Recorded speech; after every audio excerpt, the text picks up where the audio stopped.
Hello everyone, I want to welcome you all to this recorded lecture for elementary topology.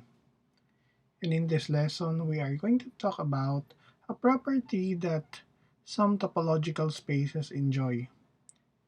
This property is a topological property in a sense that this is invariant under continuous maps, meaning to say, if a topological space has this property and a continuous function acts on it, then its image under the continuous function also has this property. And this property is what we call as connectedness. In this slide, I have 5 pictures of subspaces of the usual Cartesian plane.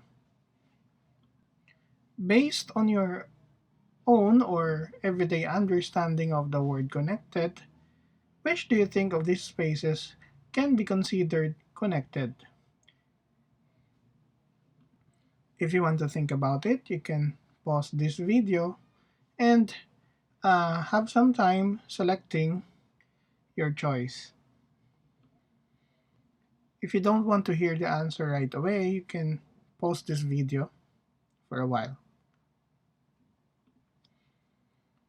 Alright, in these 5 examples, the connected spaces are the red one, the orange one, and the green one. Only these 3 qualify as connected spaces. The red one and the blue spaces are considered disconnected or not connected.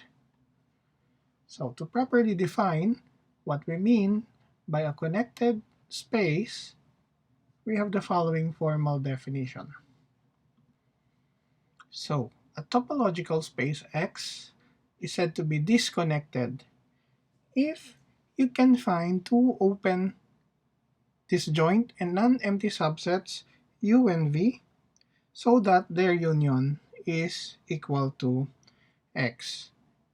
Meaning to say, a topological space is disconnected if you can disconnect it using 2 open sets. That is, again, to say that the space is disconnected, you must be able to decompose X as a union of 2 non-empty disjoint open sets U and V. If this union or if this decomposition for X is possible, then we say that the space X is disconnected. Such a pair of open sets U and V is called a separation of X. Therefore, another way of saying that a space is disconnected is when it has a separation. On the other hand, a topological space that is not disconnected is said to be connected. In other words, a connected space or a connected topological space is one wherein this kind of decomposition is impossible. And as you might observe, it's kind of easier to prove that a set is disconnected than to prove that a space is connected. It is because proving connectedness means proving the non-existence of a separation. And you know that proving something that does not exist is kind of hard in mathematics. Normally, we argue indirectly. If we want to prove that a space is connected, normally we do a proof by contradiction. We suppose that a space has a separation, and then we want to come out with a contradiction. So for you to have an idea, let's consider first a finite space X consisting of 3 points 1, 2, and 3. If we consider the space X relative to the following topology, so you can verify that this is a topology. Okay, so these are the 4 open subsets of X. You can verify that the axioms for a topology are all satisfied. With this in mind, or with this as the open sets, take note that the space X can be considered as disconnected space. Why? Because the space X can be decomposed as a union of the singleton one and the set containing 2 and 3. Both of these are open sets because they belong to the topology. Second, they are non-empty. Last, they are disjoint from one another.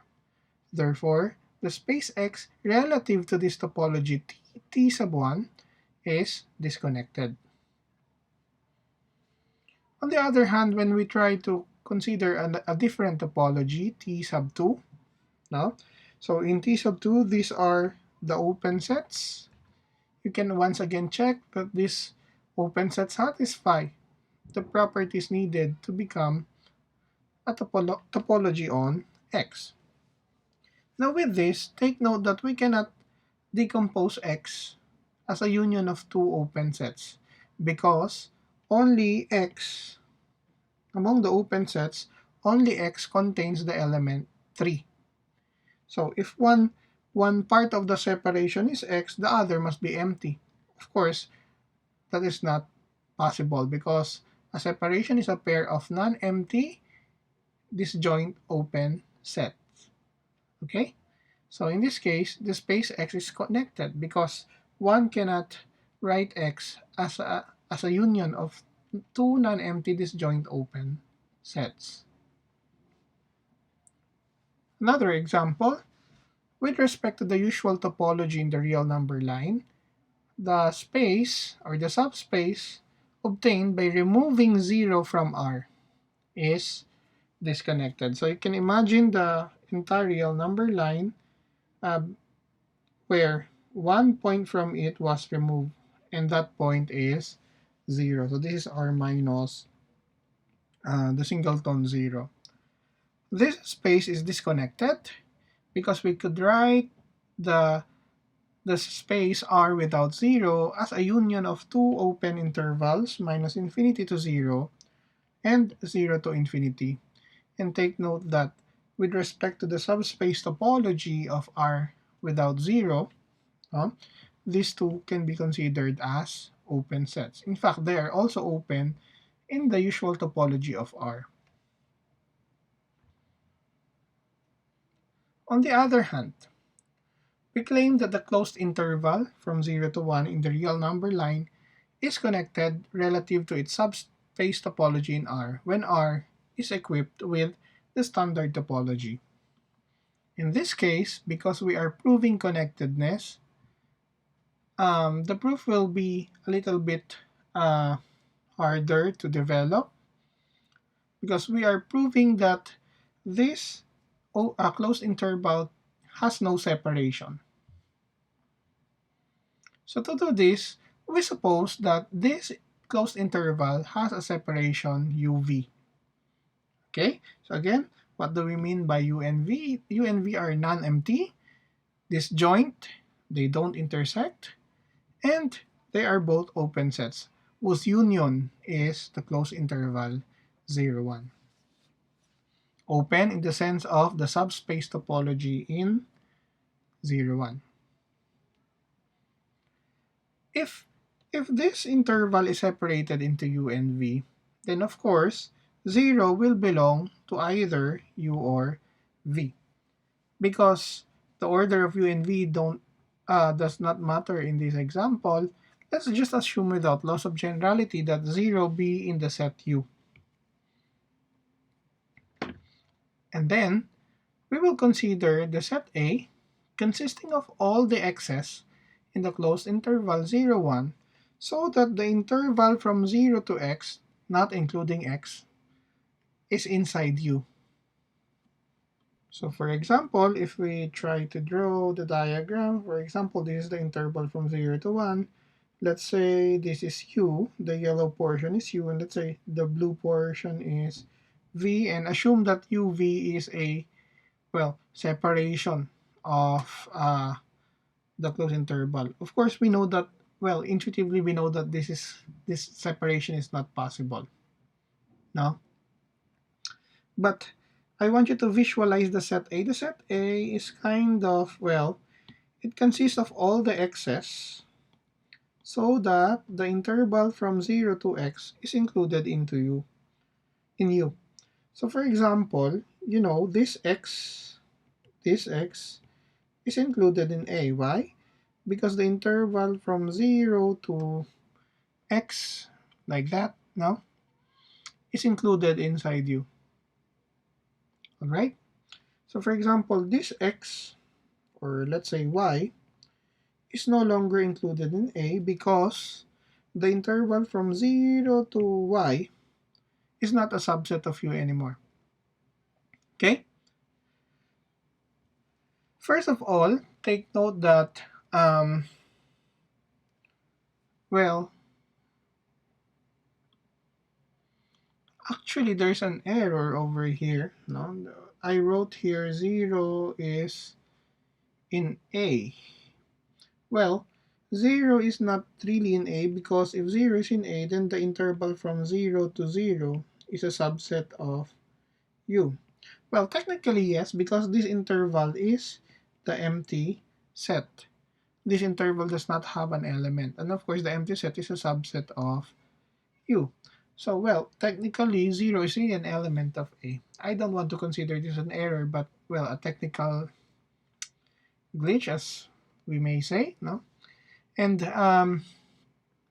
well, aside from the fact that A is not empty, that's just what I wanted to say. A is not empty. We can say that A is also bounded above by the element 1. Why? Because this set A is a subset of the closed interval 0, 1. Because the closed interval 0, 1 is bounded above by 1, therefore all of its subsets will be bounded above by 1. So in particular, A is bounded above by 1. We know that if a set is non-empty and it has an upper bound, by the completeness axiom, it has a least upper bound. So let's call the least upper bound of A, or the supremum of A, as little a. Because 0 is an element of U, as assumed here, no? And U is open. Yeah. From the definition of openness in this in the subspace topology of the closed interval, we can find um, a certain set of points near 0 that is still included in U. Meaning to say, we can find some radius delta so that the interval to the right of 0, no, because we do not have elements to the left of 0 in this space. So we just consider the elements to the right of 0. So there is some interval from 0 to delta so that this interval is included in U. So you can think of this as the delta neighborhood of the element 0 in the subspace, which is the closed interval 0, 1. Thus, because, well, delta is positive, right? Delta is positive, and delta in this interval is included in U. Therefore, delta itself, a positive one, is in A. So whatever the supremum is, the supremum must be positive as well because one of the elements is positive. Okay? Now we claim that this supremum cannot be an element of V because if A is in V, again by the openness of V, right, we can find some neighborhood of A to the left, no? So that this interval from A minus epsilon to A is still included in V. With that, if we take any x in this interval, that x will exceed A minus epsilon. And therefore, if that exceeds A minus epsilon, the interval from 0 to x, for example, 0 to x, cannot be contained in U because that will overlap V, because this interval is a subset of V. Again, so for x greater than A minus epsilon, this interval is no longer a subset of U because it will overlap this interval, and this interval is a subset of V. Remember that U and V don't overlap. And therefore, if anything bigger than A minus epsilon cannot be an element of A. Therefore, the supremum of A must be less than or equal to A minus epsilon. And I think that's a contradiction because A is what? A is the supremum. Huh? This is also the supremum of A. You subtract some positive number and then it's greater than or equal A itself. Of course, that's a contradiction. Therefore, A cannot be in V.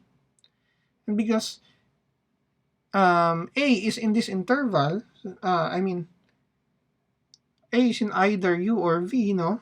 Therefore, A is in U. And then, we actually show that A is equal to 1. And with that, if A is equal to 1, what will happen is that the whole interval from 0 to 1 must be what? Included in U. Right? And of course, what will be left for V is just a single point. And that will be a contradiction because V cannot be a single point because a single point in this space cannot be open. So therefore, what will happen is that the whole interval from 0 to 1 will be all of U. And then it follows that V would be empty, which is the contradiction. So actually, that will happen next. Suppose that A is less than 1. If A is in U, and because U is open, again, there exists a great gamma greater than 0 because of the openness of U, so that this interval is inside U. By the way, if you find me speaking fast, you can pause the video and always rewind at the point where you don't understand the line and then try to read again. Okay? Again, since A is the supremum of A, right? Then if we subtract gamma from A, so it will be smaller than the supremum. Therefore, A minus gamma cannot be an upper bound anymore because this is already the least upper bound. So therefore, one of the elements of A will be greater than whatever is A minus gamma. With that, the fact that x naught is in A implies that the interval from 0 to x naught will be a subset of U. So this is a subset symbol. Of course, that's I mistyped. So the interval from 0 to A gamma, right, will be included, A plus gamma will be included in U, and that will mean that A plus gamma will be in A. That is a contradiction because this is bigger than A. A is already the supremum of A, so nothing more than the supremum can be inside A. So therefore, that's a contradiction. So therefore, this is a contradiction, therefore A is 1. Therefore, what will happen? It happens that, right, it will follow that, again, just like what I've said, you will be entirely equal to the space x, to the space of the interval from 0 to 1, while because V is disjoint from U, V will be the empty set, which is of course a contradiction. So therefore, this space must be connected. Because if you assume a separation for this interval, there is a contradiction. All right? As you may observe, no, proving that a space is connected is quite hard because you have to prove that no separation can be made in that space.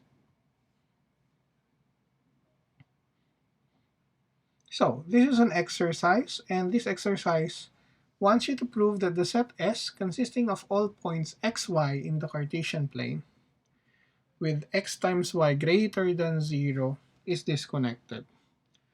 Now take note that the product xy greater than 0 means, this means two things. No?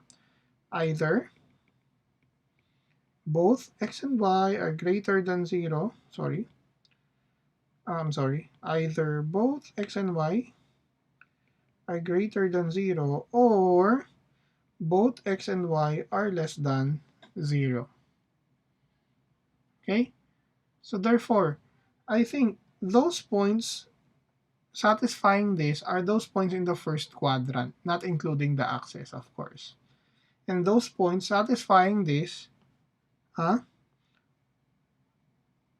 are the points in the third quadrant, not including the axis. Therefore, S is actually the union of the first quadrant and the third quadrant, not including the axis. So I think I have a picture over here. The portion shaded in the diagram or in the figure is the space S. How do we show that S is disconnected? We have to show that it has a separation. You can actually take U to be the set of all xy with both x and y greater than 0. On the other hand, take V to be the set of all xy so that x and y are both negative. So what I'm trying to say is that this portion will be U and this portion would be V. Then you can try to imagine why U and V is a separation of S. Okay, so you try to prove this as an exercise. That is, these two are open sets. They are non-empty, of course, and they must be disjoint. Well, from the picture, you know why it's kind of true. It turned out that there is a nice way to characterize connected spaces. A topological space X is precisely connected if and only if the only clopen subsets of X are X itself and the empty set. Do you remember, in any topological space, the set X and the empty set always are clopen subsets, meaning they are both closed and open. But remember, it is possible for a space to have sets other than the space itself and the empty sets that are both open and closed. Just like what has happened in the set Q of rational numbers. Do you remember? We considered the set of all rationals R that are found between square root of 2 and square root of 3.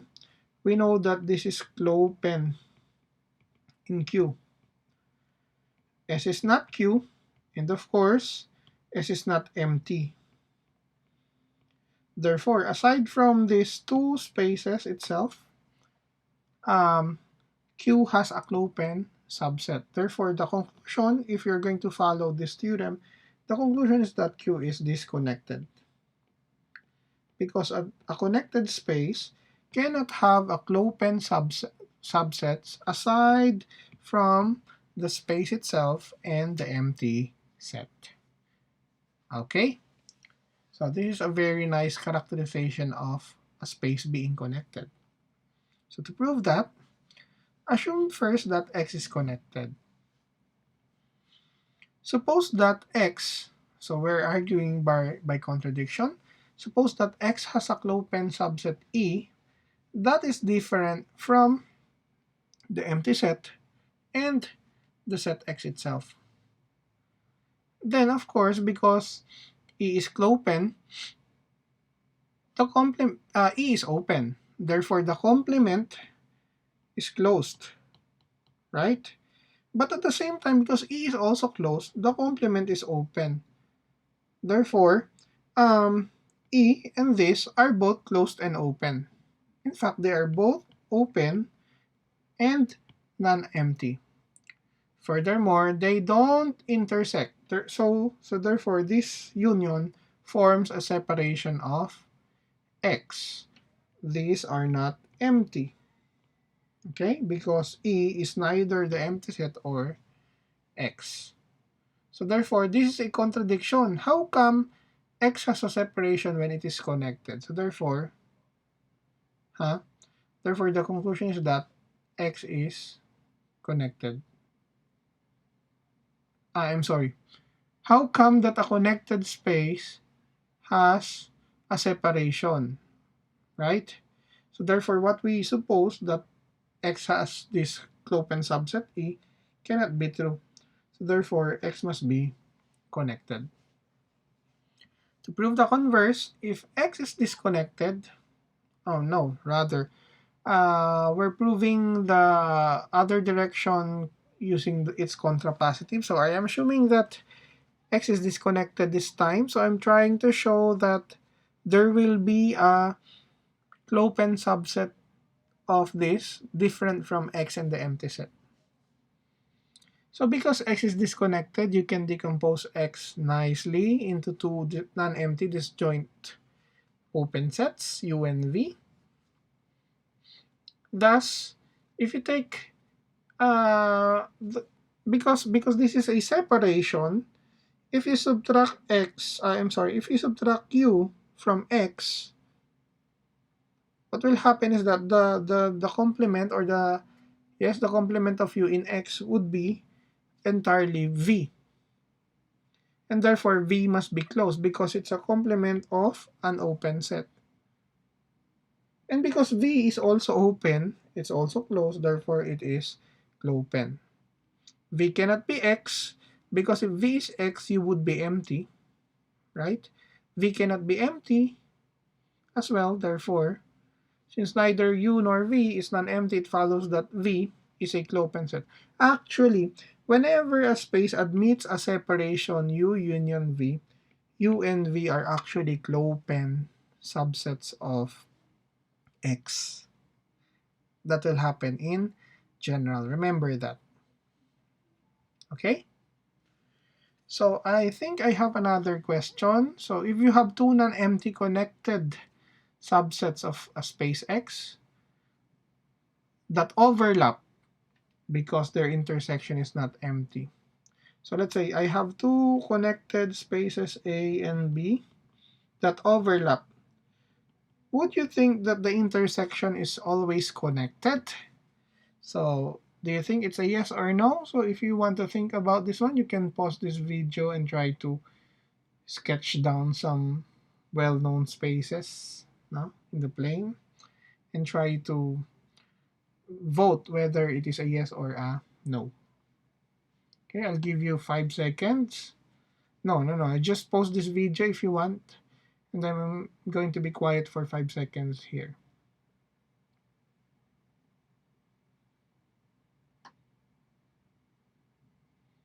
Okay, are you ready to hear the answer? The answer to this question is no. This is a very simple example. If you look at this space A, no, which is a C shape, and another space B, which is also C shape, but it's kind of reflected along a vertical line, no? Then, as you can see, their intersection is right there. The intersection is a disconnected one, right? So this is a very good counter example. It's easy to believe that the intersection of two connected sets is connected, no? But whenever they overlap, but it's not really the case because we have this example. So the next question is, how about the union? Do you think that if you have two connected sets, spaces, and you take their union, do you think that the union is also connected? Well, that's easy to answer. The answer is directly no, because if, let's say, this is A, this is B, and they are far from one another like this, if you take the union will just be composed of these two separations, right?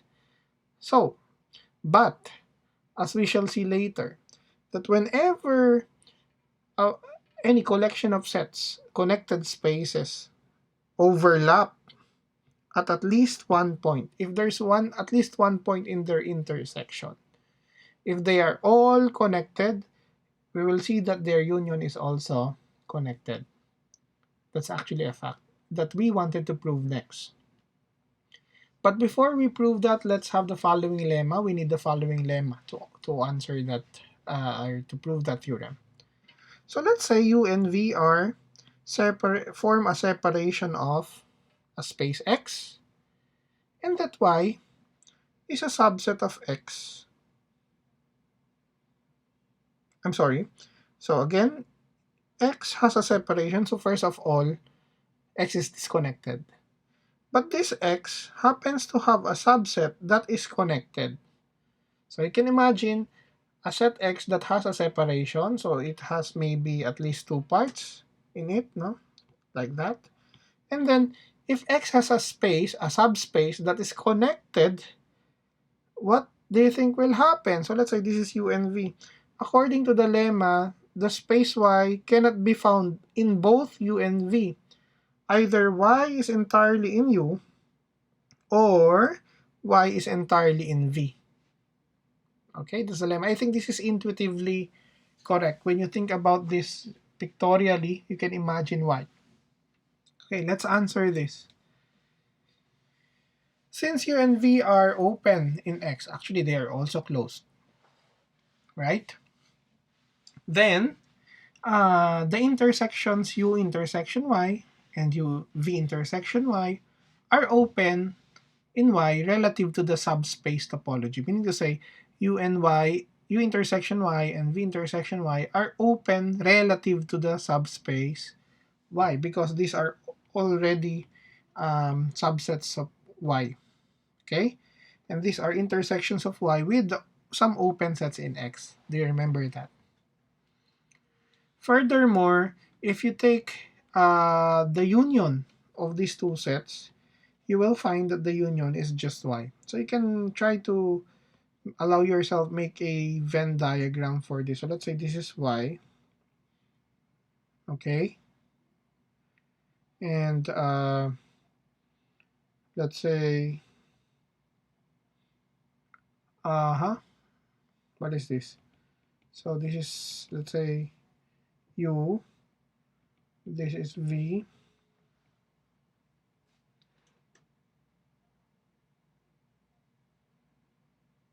I'm sorry, what I'm doing? What am I doing? Okay.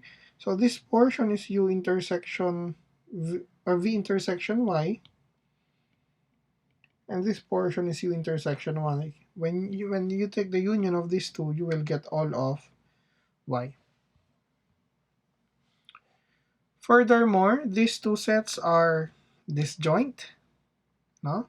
Why are they disjoint? Because if you take their intersection, U and V will, well, you will get the intersection of U and V, which is empty in the first place because U and V is a form a separation of X.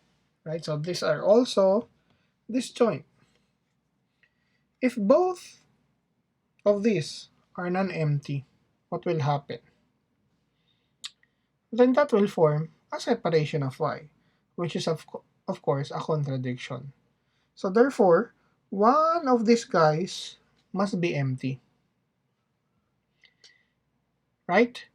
If U intersection Y is empty, then Y is found in the complement of U. Do you understand that?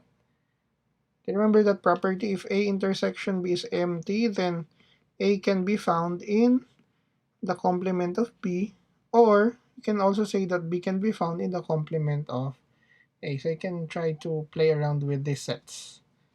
But the complement of U in X is just V, because UV form a separation of X. And that, or, kung ito naman ang empty, Y will be found inside U, which is what we wanted to prove in this lemma. Okay, so remember this lemma because I'm going to use this frequently whenever we argue about separations. Okay, so I think we are now ready to prove the theorem that we want. So here I have an arbitrary collection of connected spaces indexed by capital I. Okay, so this can be finite collection, infinite collection, it doesn't matter. Sorry for the dogs barking.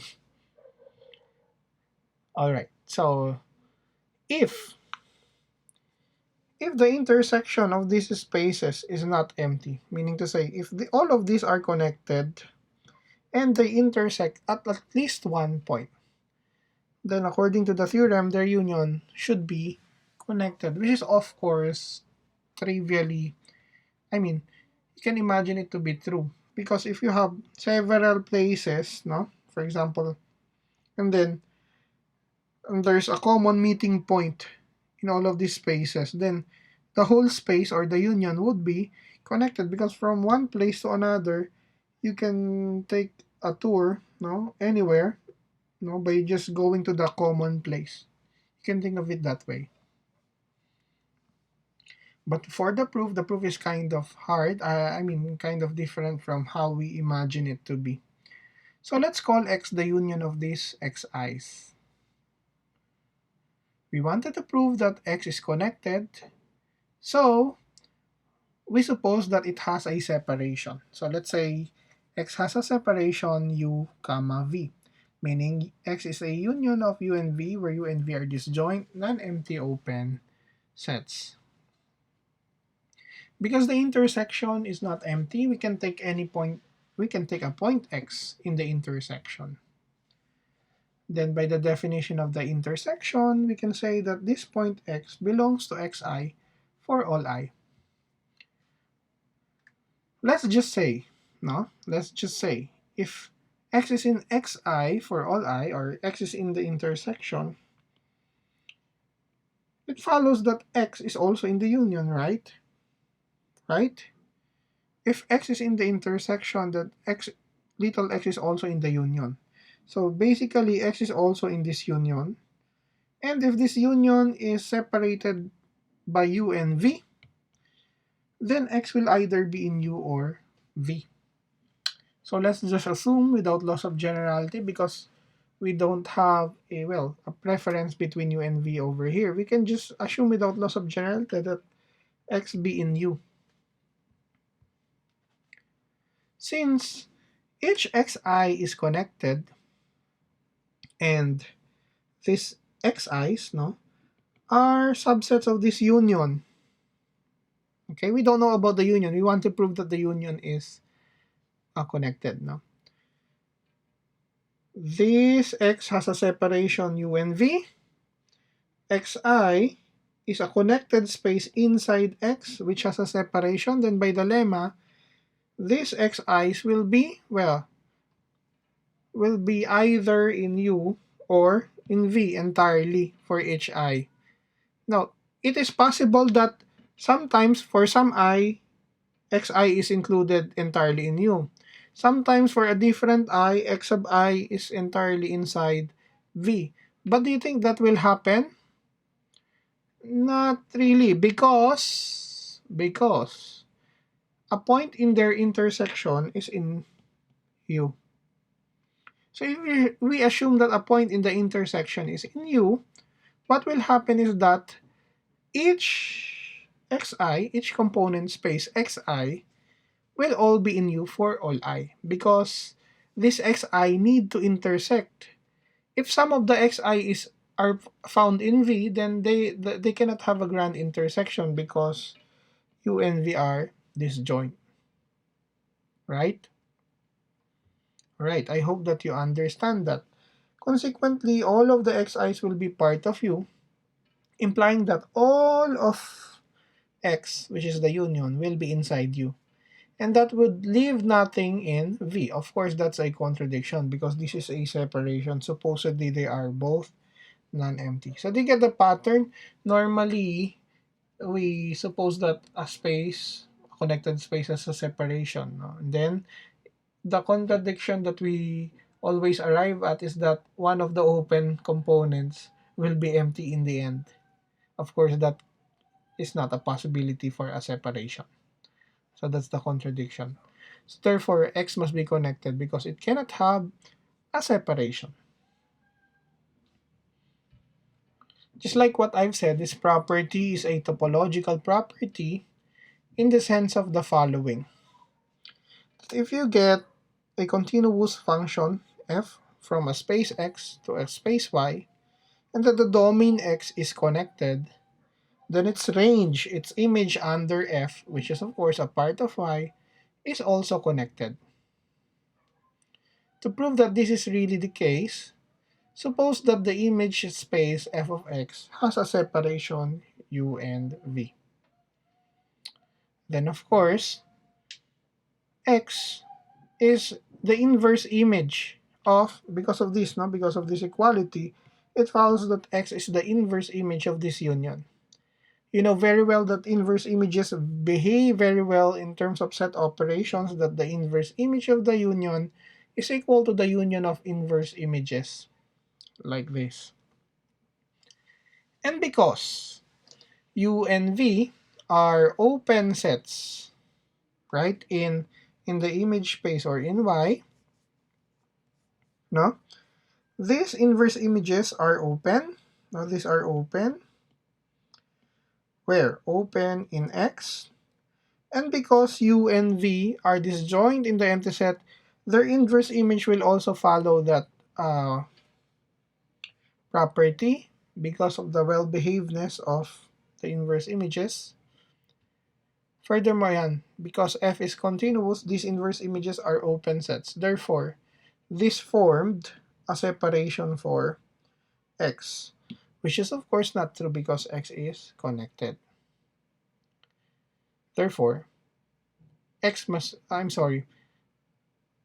therefore, f of x must be connected because a separation for f of x, or the direct image of x under f, will lead to a separation for x, which is not the case because x is connected. And with that, because a homeomorphism is just an example of a continuous function, right? Right. Homeomorphism is just bicontinuous function. When you say bicontinuous function, it's a continuous function, it's a bijection, and its inverse is also continuous. Okay? So that's what you mean by a homeomorphism. So basically, a homeomorphism is just an example of a continuous function from x to y or from y to x. Therefore, if two spaces are homeomorphic and one is connected, the other must be connected as well. As an example of an application, do you remember that any pair of closed intervals AB with A less than B are homeomorphic? Do you remember that? I proved that. I gave you a formula for the homeomorphism. And therefore, in particular, any closed interval is homeomorphic to the closed interval from 0 to 1. And a while ago, we have shown that this interval is connected. Therefore, it follows that any closed interval is connected. In fact, the space are under the usual topology. Now, when I did not mention any topology for R, by default, I am assuming the usual topology, huh? Okay. I know that R is connected. Why? Because R is a union of these closed intervals. Think about this one. So, now, when n is 1, that's the interval from -1 to 1. Take the union with when n is 2, -2 to 2. N is 3, -3 to 3. So when you continue going on like this, no, you will actually form the entire real number line. And take note that these intervals actually has a non-empty intersection. In fact, 0 is always in here. In fact, this intersection is equal, this entire intersection is equal to just -1, 1. Because the intersection of these intervals is not empty, these intervals are connected, therefore their union, according to the theorem a while ago, must be connected. So therefore R is connected. So this is a brilliant way of proving that the space R is connected. In fact, any open interval for that matter is connected. In fact, any interval, whether open, whether closed, whether closed, whether open, doesn't matter. For example, when you look at the open interval from 0 to 1, I can write this as a union of the intervals, let's say the closed intervals How do I write this? 1/2 minus, sorry, 1 over n, 1/2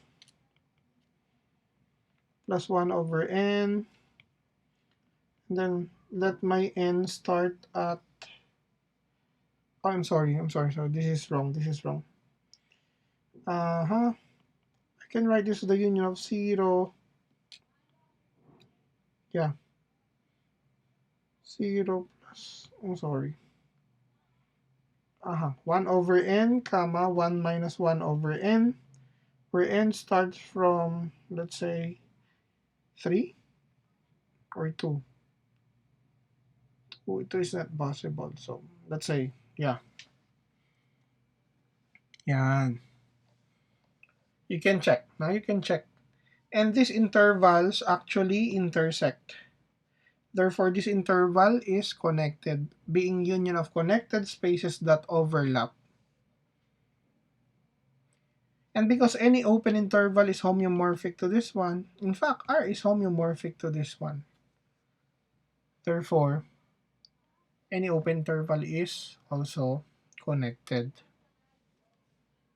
And even when you remove, let's say, like this, when you remove one endpoint, you leave the other endpoint there, it's still connected because, yeah, it's kind of easy to write it as a union of connected spaces. Think about that. But look at this example. So let's try to give R a different topology. Do you remember the lower limit topology? The lower limit topology TL consists of all the open sets generated by the basis elements of the form. So these are the basis elements. The half closed, half open interval A, B, where A is less than B. So the open sets will just be the unions of this. Relative to this topology, no? A while ago, relative to the usual topology, R is connected. This time, when you use this topology, it is now disconnected because I have this decomposition now. Why? Well, this is easily an element. This is easily open. Why? Kasi I can write this as a union of, let's say, 0 to n, n from 1 to infinity. Right? So these are basis elements, or in B. Basis siya ng lower limit, basis element siya ng lower limit topology, or basic open set siya. Union of basic open sets is still open. So this is in TL. On the other hand, the interval minus infinity to 0 is still open relative to the lower limit topology, as it is the union of these intervals. Minus n to 0. Right? So, yeah. So, both of these intervals are open relative to the lower limit topology. They are disjoint, and non-empty. Okay, do you understand? So that must be a separation of R. But in the usual topology, you cannot call this a separation as this one is not an open set. But under this topology, both of these are open sets, disjoint and non-empty. So this must be a separation of R. In fact, as an exercise, you can show that any subset of R that has more than one point with respect to this topology is disconnected. So the only connected subsets of R with respect to this topology are the singletons. Okay? It's actually a fact that it's kind of, well, you can use some real analysis to prove this, but you've kind of seen why this must be true. The connected subspaces of R are simply just the singletons and the intervals. Okay? No more than that. In fact, when we say an interval by definition is a set of real numbers that has this interval property. Ano yung property na yun? That if you have 2 points in I and you get a point between them, and then that point between them also belongs to I. So whenever you have 2 points in the set and all the points in between are also in the set, that set is an interval. In fact, this is one simple statement that describes all the intervals in the real number line. So in the real number line under the usual topology, the connected subsets are the intervals and the singletons. And as a corollary to the previous theorem, now we have the following. This is a famous theorem from um, advanced calculus or real analysis, or even in basic calculus you have heard IVT, or the intermediate value theorem. No, it reads as follows. If you have a function f with an interval as a domain, I is an interval, and then in your interval there are 2 points, a and b, and of course this a and b will have their corresponding images like pictured as follows. Of course, according to the theorem, if A and B are different, if A and B are different, and if you pick any y between or intermediate between f of A and f of B, according to the theorem is that this y or this intermediate value can be achieved at some point between A and B as well. So in other words, continuous functions preserve betweenness. But in topology, we have another way of saying that under a continuous function, the image of an interval is another interval.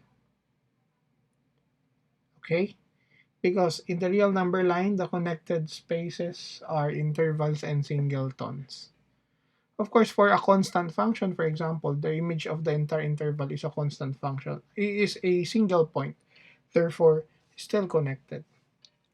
So basically, the intermediate value theorem is a restatement of a previous theorem in topology that the image of connected spaces are connected under a continuous function. Okay? I hope that you understand that. All right? So let's now go back to another set operation that we have studied in the previous lesson, Cartesian products of connected spaces. No. Well, first result, if you have only two connected spaces x and y, you take their Cartesian product, you get another connected space. Now for here, because we only have two spaces to talk about, it wouldn't matter which topology are we using, whether we use the box topology and the product topology, because in the finite case, the box and the product topology don't really differ. No? So we just simply say the product topology. All right? So let's prove that the Cartesian product of two connected spaces is still connected. So you can think about the real number line being taken its product with itself, forming the Cartesian plane. The real number line is connected. Therefore, its cross product or Cartesian product with itself, uh, is the entire plane, which seems to be connected, right? In fact, for our proof, I'm going to use the real number line as our model, but in reality, it's not really, because this is just an easy way to picture things out. No, I'll give the proof to you, but only the outline. I want you to write the details. So the proof is going to be like this. You're going to get an arbitrary point in the Cartesian product x cross y. So let's pick the point AB. Of course, using the projections, we know that we can recover the x-coordinate and the y-coordinate of AB like so. So this is the x-coordinate, which is A, the y-coordinate, which is B. All right? So what we do next is we consider the set X cross B. All right. X cross B consists of all points XB, where X is in X. So here, B is fixed because this point is already fixed. Now we fix this point, and we just get this Cartesian product. In the case of the Cartesian plane, no, this set will form the horizontal line that passes through AB, therefore it's parallel to the x-axis. So you can think of it this way. B is fixed. Ang nagbabago lang dito yung x-coordinate. Alright, so you can represent it in terms of our picture as this horizontal line. Now I know that this is connected. Why? Because x cross B is really just homeomorphic to x. If you can look at the picture, no, it's obvious that this is just a homeomorphic copy of x because this is just x moved this way, continuously that way. But if you want to give a formula for the homeomorphism, every point xb gets mapped to x, you just drop the b coordinate, no? So if you have something like x comma b, you just move it here to x. So this is the homeomorphism. You can check that this is continuous and bijective, right? I think it's kind of clear when you think about that. So that's the portion that I wanted you to do. Okay, next. So there are several points in X. There may be several points in X. What we now do is, if you select an arbitrary point X in capital X, I want you now to consider the space X cross the space Y. This time, this consists of all the points X, Y, where Y is coming from Y. So in this case, this space is going to be what? The vertical line. If you're going to use this picture of mine now, to represent this, you can represent this as, well, yeah, like that. Let's say we give another model. For example, we use the cylinder. The cylinder is S1 cross I. Remember, you get a circle, taken its Cartesian product with the close interval. No, so this is what we really do. So this is AB. Okay, so then we draw this line. This is X. Sorry, this is S1 cross B. Okay, and then this vertical line, if this point is X, this vertical line should be this cross Y, and Y is I. So you can think about it this way. And similar to the one that we have remarked about this space, this space is now homeomorphic to where? To Y. What's the homeomorphism? If you have a point xy, you just map it to y. You just drop the x coordinate. So what you're doing now is every point xy over here gets mapped to the y-axis, like so. So this is, if you call this psi, no, that's a homeomorphism. It's continuous and bijective, and its inverse is also continuous. All right. Now what's next? I'm going to now define Tx. Tx is going to be the union of x cross singleton b and singleton x cross y. So what I'm doing, the Tx is the T shape space that I've drawn in my model. Now, what can you say about Tx? Well, Tx is connected. Why?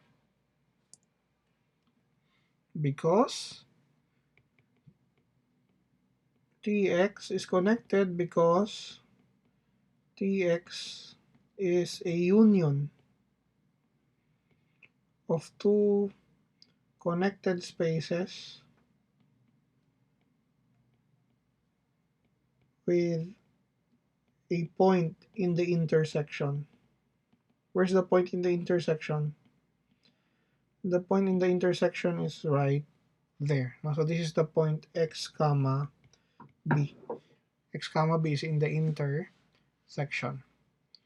So, meaning to say, this space is clearly dependent on where you select the x is. For example, if I select x somewhere else, if I select x somewhere, let's say x1 over here, then I have a space tx1. Tx1, let's change colors. I think let's change to blue. So let's say this is x1. So tx1 now is the union of this vertical line and this horizontal line that still passes through AB.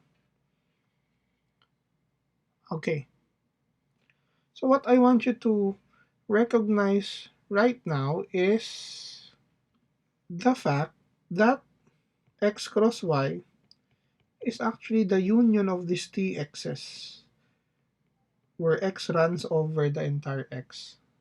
So if we collect all these t spaces, no, these t spaces always has a horizontal line passing through AB, so it won't miss this point. The only thing that moves is this vertical line. So if you take the union of these tx's, no, it will cover all of the Cartesian product. Now these spaces are all connected, right? Do they intersect? Yes, because the point AB is always in the intersection. Okay? Because each one of these is connected, these sets intersect, therefore the union, which is x cross y, is also connected. That completes the proof of the theorem. And inductively, using mathematical induction, we can prove that to be true if you have a finite collection of connected spaces. If you have a finite collection of connected spaces, take their Cartesian product. The Cartesian product with respect to either box or product doesn't matter. They don't have a difference yet. Is connected. Okay? So as an example, relative to the usual topology, the space Rn is connected being n copies Cartesian product of n copies of R. So it's basically R cross R cross R n times. Now each one of these is connected, therefore their Cartesian product is connected because we only get to have finite number of taking Cartesian products. I have a question. Is R2 homeomorphic to R? Or is the Cartesian plane homeomorphic to the line? Okay. The answer is no. Think about this one, and then when we have the live session, we will answer this question. Okay? Okay, let's go to infinite products. You know that everything gets exciting when we talk about infinite products, right? For infinite Cartesian products, we have introduced two different types of topology. One is finer than the other. These are called the box topology and the product topology. The finer one is the box topology. It has more open sets than the product topology. No? Do you remember that?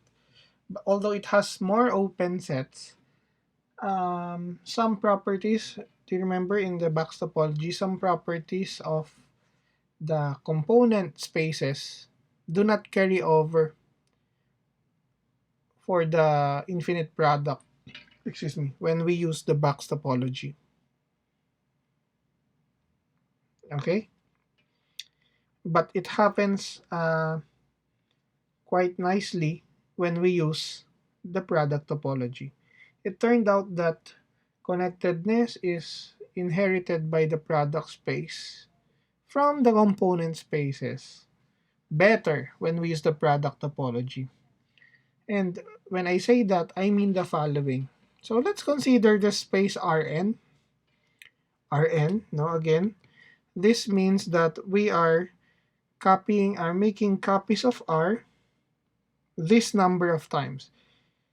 Uh, I mean, we just do R cross R cross R, infinite sequence. For each natural number, you associate one copy of R. Okay, so that's what we do. Then take the Cartesian product. Okay. Remember that the elements of Rn are real sequences. So the elements are precisely the sequences of the form like that, no, where each xn is a real number for all n. All right. So we will show that Rn is disconnected by specifying or by proving that it has a separation. So this U and V will actually form a separation, as you will see. What is U? U consists of all the sequences, the real sequences which are bounded. Do you know what bounded means? This means that the absolute value of the terms do not get to infinity. You can say you can find one m that bounds the absolute values of the terms for all n, right? And on the opposite end, I will put the unbounded sequences. These are the things that have subsequences go to infinity or negative infinity, right? So I'll put them in V. The bounded ones, I'll put them in U. Obviously, they are disjoint and non-empty, right? So we will prove that each one is open. Now, do you remember, to prove that a set is open, no, one way to prove that a set is open, knowing a basis for the topology, is that this is open if for all x in U, there exists a basis element such that x is in B, sorry, x is in B, and B is still a subset of U. So this is X. This is the basic open set B that contains X and is found inside U. So that's what we're going to do with U and V. Okay? So we only need to prove that U and V are open. So I will pick an arbitrary point in U. I call that little u. And because basically there are sequences, U looks like this. It has this number of coordinates, an infinite sequence of coordinates. Alright?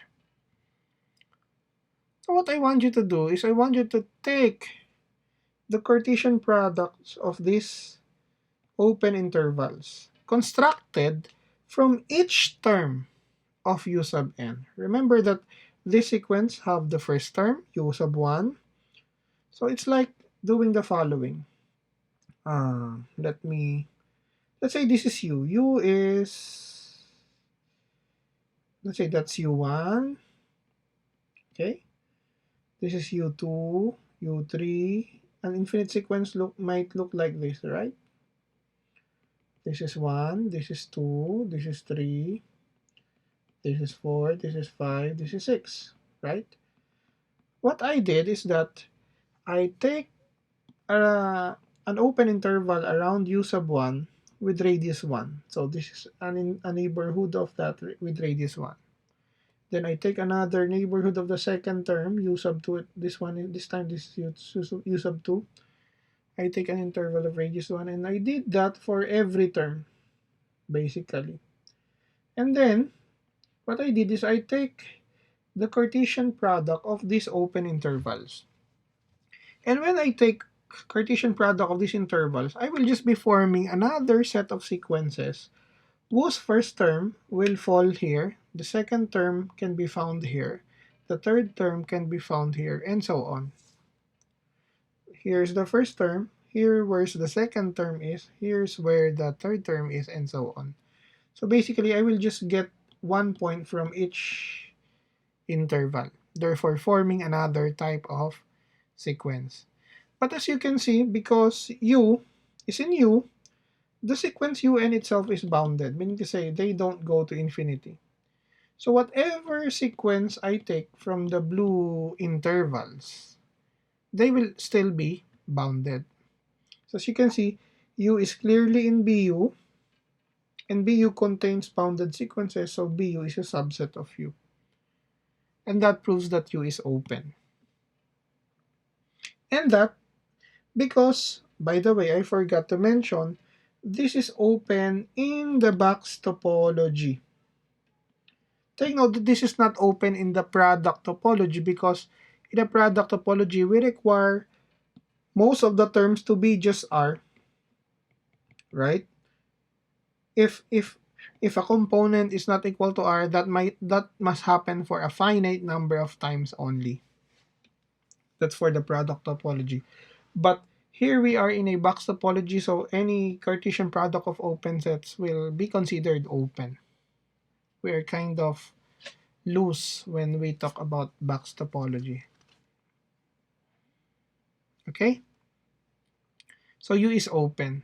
Similarly, with that argument, V is open because if we take an arbitrary sequence in V, and you also form this, if V is unbounded, then any sequence that you will take from whose terms, first term come from here, second term come from here, it will stick on the original sequence, therefore it will still be unbounded. So therefore BV is a subset of V and little v is in the set BV, which is open relative to the box topology.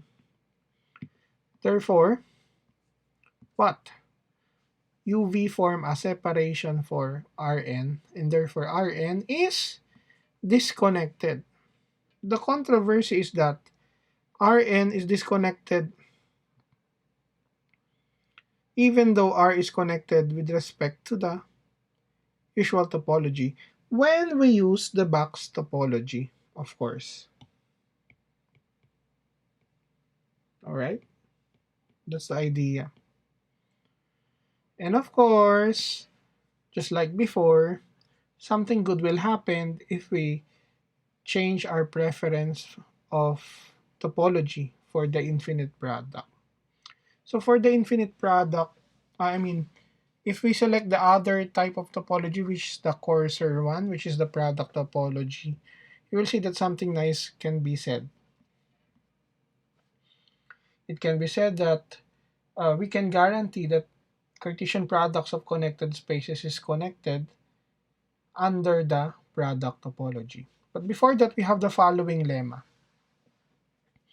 It says that if you get a connected topological space X and a topological space Y, so that Y contains X and Y is contained in the closure of X. Do you remember the closure? The closure is just the smallest closed set that contains X. Okay? Right. X bar is this is the smallest closed set. Or another way to think about the closure is that this is just X, including all of its limit points, if you can remember them. So therefore, Y is just X that may contain some or all of the limit points. It depends of X. The limit points, remember, the limit points of X may or may not be in X. But you can imagine the limit points to be these points which are attached to X. Do you remember that? But may not be in X. If we include the limit points of X, some of the limit points of X to X, it could be the Y, no? Or Y could contain some none or all of the limit points of x, then y is connected. So meaning to say, this means that if you have a connected space x, you attach some of its limit points to it. The resulting space is still connected. In particular, if you attach all of the, all of the limit points, you get the closure. So the closure is also connected. Okay, remember that. If you get a connected space, take the closure is also connected. Or even any kind of set, it may not be the entire closure, it may contain some of the limit points of A, that's X, sorry, that's still connected. So let's try to prove this one. So because we're proving that Y is connected, we suppose that Y has a separation. And with that, by the way, um, since this X is a part of Y and X is connected, according to a previous lemma, if Y has a separation and X is inside Y, which is a connected space, the conclusion is that X is either entirely in U or entirely in V. So let's just say, because we don't have a preference between U and V, really. So let's just assume without loss of generality that X is a subset of U. Then of course, the closure of X is just a subset of the closure of U. Because the smallest closed set that contains X, that contains U, sorry, will also contain the smallest closed set that contains X. Do you remember that if UV form a separation of Y, then it's clopen in Y. So therefore in Y, the closure of U is just U because it's also closed. Right? So if the closure of X is inside U, therefore it's like saying that the closure of X is inside the complement of V. And with that, that means that the closure of X is disjoint from V. And similarly, because Y is included in the closure of X, Y is here, this don't intersect V, therefore Y itself don't intersect V.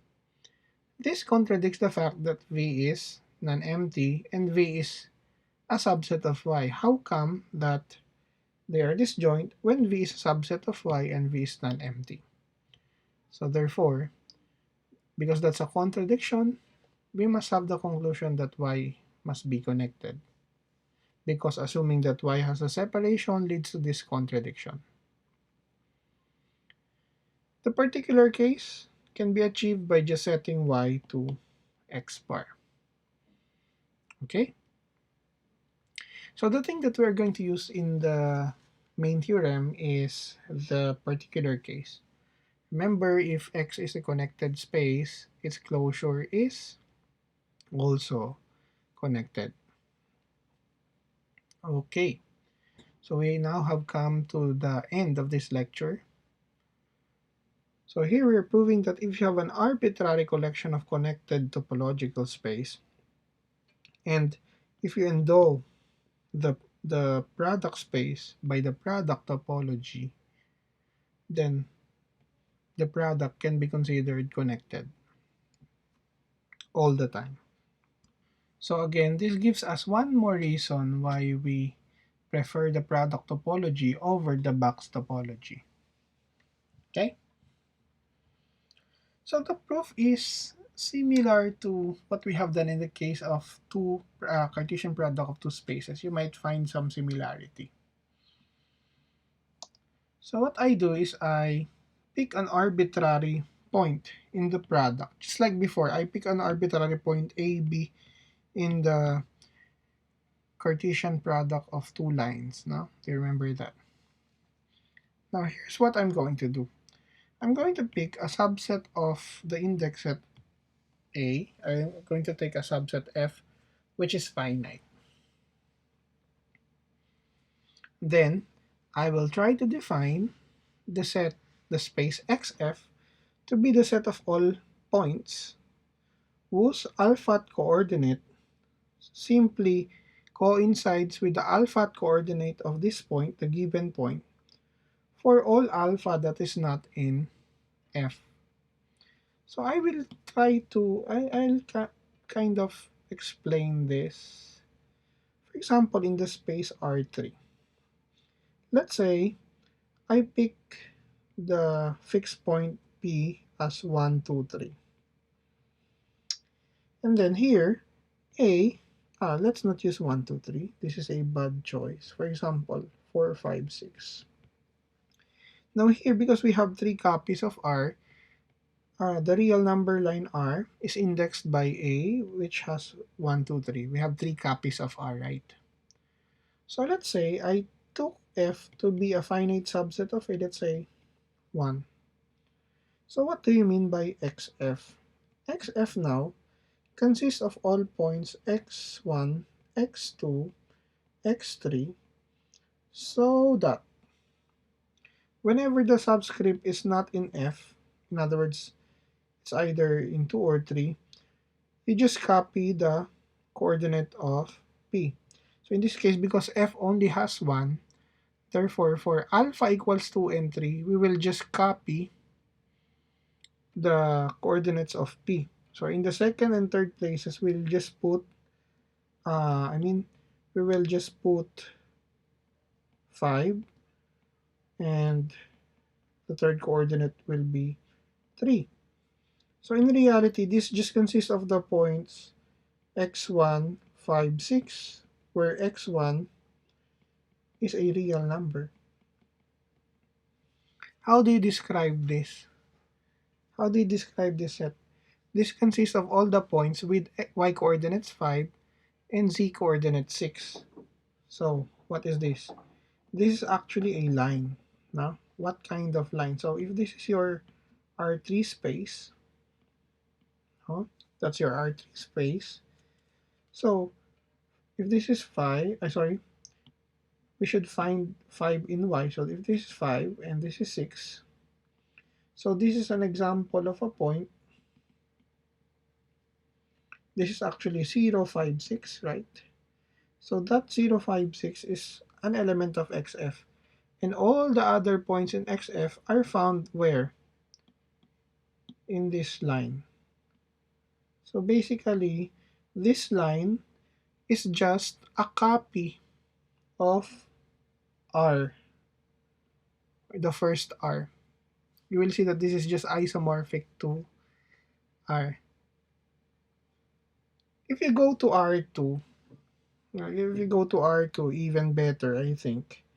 If you fix a point AB, we did this before, right? And then just form the space that copies the second coordinate of AB. It is this horizontal line. We did that before. So do you remember now? So this is just actually the infinite version of what we are talking about a while ago. So just like before, just like what I'm saying, this is homeomorphic to just the product of the x alphas for all alpha where alpha runs in F.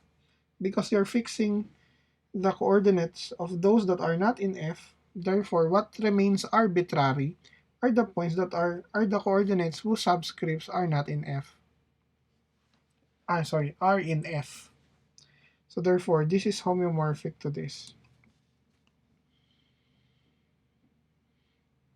So this is what I'm going to do. You just think of the points of this space to be points by just ignoring the coordinates where alpha is not in F, because these coordinates are already fixed. The points that are just moving are those that are in are those coordinates that whose subscripts are in F. That's why it's just a homeomorphic copy of this product. Since F is finite, okay, how many copies of X alphas are here? Finite. Each X alpha is connected, therefore by the previous theorem, this product is also connected because we have done the case whenever you have a finite product, right? And because this is connected, this is homeomorphic to that, XF must also be connected. Then what we're going to do next is we will take the union of all the possible XF. So the Y here is similar to the T space, the TX space that we have been talking about a while ago. We're going to take about the union of these XFs. Alright? Then Y is connected. Why? Because Y is the union of these connected spaces XFs, and these XFs all contain a common point. Which point is that? That point is this point. This point can be found here. Okay, you can check. According to the previous theorem, this Y being the union of connected spaces intersecting at a common point is connected. Finally, this is the last step. Y is now connected, the unions of XF. We will show that the closure of Y is X. And this is the portion where we use the product topology. If Y is connected, X being the closure of Y, it follows that X is also connected by the previous lemma. So to prove that that the closure of Y is X, what we would like to do is we will just show that any open set in X must intersect Y. That's another way of saying that every point in X is a limit point of Y. So if you take an arbitrary point in X, you get an open set around it, it must intersect Y.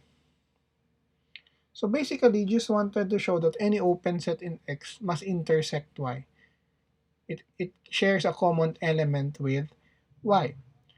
But the job can also be done by just considering a basic open set. When you say a basic open set, an open set from the basis. If you were able to prove this to be true for the basis elements, it's going to be true for all the open set. Do you remember? So let U be an basic open set in X, where X is the product, and therefore we're endowing it with the product topology. How does a basic open set in X would look like? By the definition of product topology, U would look like to be a product of U alphas, where most of the U alphas is just X alpha. Those cases where they are equal are just a finite number of cases. So this is just true for all but finitely many alpha.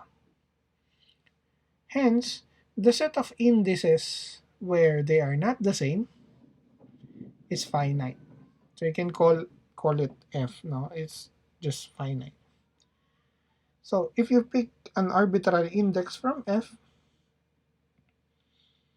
for each alpha in F, I want you to pick a point Q alpha from U alpha. Okay? And then from here, we will construct the following point, X alpha.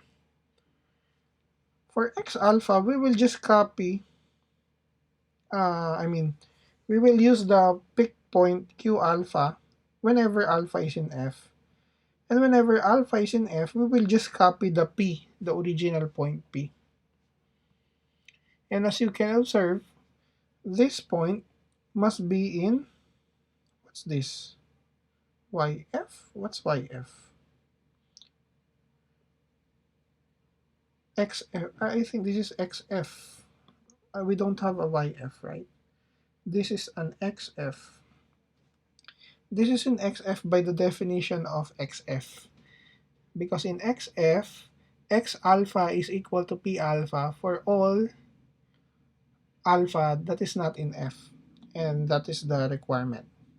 Okay? And because the unions of the XF is Y, so XF is a subset of Y, therefore this intersection is part of U intersection Y.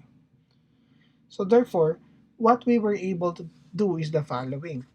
If you take an arbitrary basic open set in X, you can find a point in its intersection with Y, meaning to say, we can always make U intersect Y. And therefore, this is a point of closure of Y or a limit point of Y, therefore, every point in X is a limit point of Y.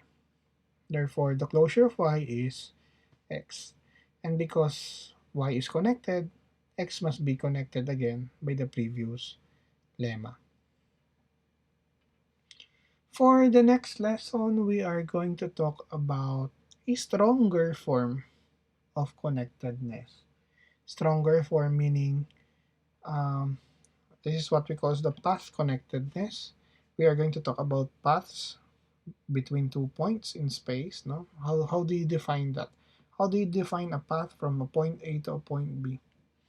When we say that a space is path connected, that means that between any points in space, you can use a path that does not go out in the space, no, and you can get from one point to another using a path. Okay, so if that is correct, if that is possible for every pair of distinct points in the space, then the space is path connected. It turns out that if a space is path connected, then it is connected. But, excuse me, if a space is connected, it doesn't mean that it's path connected. This is why this type of connectedness is a stronger form. We're going to talk about that next. Thank you for listening and study very hard.